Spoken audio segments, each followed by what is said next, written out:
हमारे राजस्थान में एसआईआर चल रही है। इस एसआईआर की आज की तारीख में यहाँ पर आवश्यकता नहीं थी। चुनाव में 3 साल से अधिक समय है और एसआईआर के चलने के कारण से हमारे नगर निकाय और पंचायत राज के चुनाव भी लेट हुए। और दुर्भाग्य है कि एसआईआर होके भी जब पूर्ण होने लगी तब पुरानी वोटर लिस्ट से, जिसको फर्जी वोटर लिस्ट चुनाव आयोग के द्वारा बताया जा रहा है, उसके आधार के ऊपर पंचायत राज के चुनाव करा रहे हैं। एसआईआर में जो प्रक्रिया चली उसमें हमारे बीएलए ने पूरी तरीके से इसमें साथ दिया, भाग लिया। सब जगह हमारे पार्टी के प्रतिनिधि वहां जाकर के समय समय के ऊपर, चाहे वो ईआरओ हो, चाहे वो डिस्ट्रिक्ट के अंदर आरओ हो, डीआरओ हो, चाहे चुनाव आयोग, मुख्य चुनाव आयुक्त और हमारे राजस्थान के नवीन महाजन साहब हों, सबके साथ में हमने बराबर संवाद किया और बराबर हमारी पार्टी ने सहयोग किया कि एसआईआर के दावे और आपत्ति के आखिरी जब 3-4 दिन रहे तो यहाँ पर राजस्थान में बीएल संतोष जी, जो इनके महामंत्री हैं संगठन के, वो यहाँ पर आए, गुप्त बैठकें हुई और दिशा निर्देश जारी किए एसआईआर में किस तरीके से क्या करना है। उसके बाद में अमित शाह जी आए, उन्होंने आप सबने चलाया कि 4 घंटे तक सीएमआर में बैठकें की गई। उन्होंने अपने हिसाब से क्या इनको निर्देश दिए और उसके बाद में आनन फानन में सीएमआर से हर विधानसभा क्षेत्र में एक पेन ड्राइव देकर के एक डाटा दिया गया।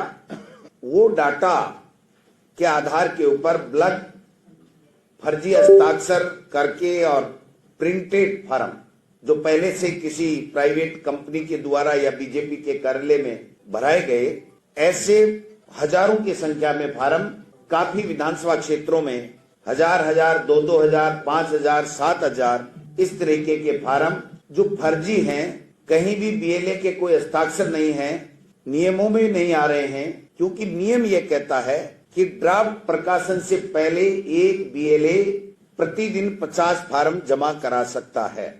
वो काम पूरा हो गया, ड्राफ्ट प्रकाशन हो गया, उसकी अंतिम तारीख 15 तारीख यानी आज है।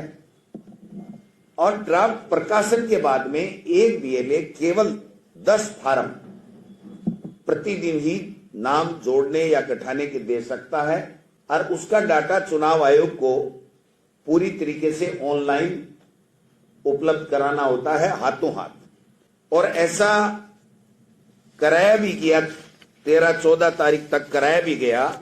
14 तारीख तक का मेरे पास में डाटा है। चीफ इलेक्टोरल ऑफिसर राजस्थान, इसमें जो भारतीय जनता पार्टी है उसके बीएलए 973 ने फॉर इंक्लूजन जोड़ने के लिए 211 नाम और एक्सक्लूजन हटाने के लिए 5,694। ये 14 तारीख का डाटा है। चीफ इलेक्शन ऑफिसर का डाटा है, मेरा डाटा नहीं है। कांग्रेस पार्टी ने 110 बीएलए ने आपत्तियां दी, 185 फॉर इंक्लूजन और 2 केवल फॉर एक्सक्लूजन।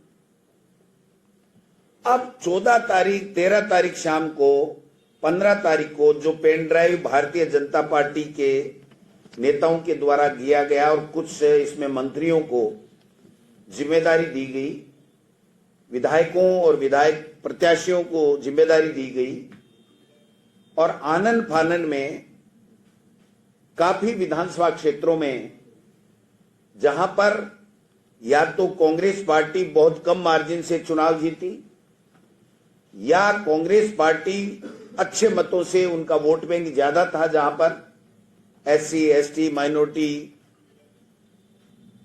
वहां पर उन फार्मों को दिया गया कि कैसे 10,000 से जीता तो 10,000, 8,000 वोट काटो जिससे उसका मार्जिन कम हो जाए, और कम मार्जिन से जीती तो उसका मार्जिन और ज्यादा कम होकर के और भारतीय जनता पार्टी की जीत सुनिश्चित हो जाए। इस तरीके का षड्यंत्र किया गया।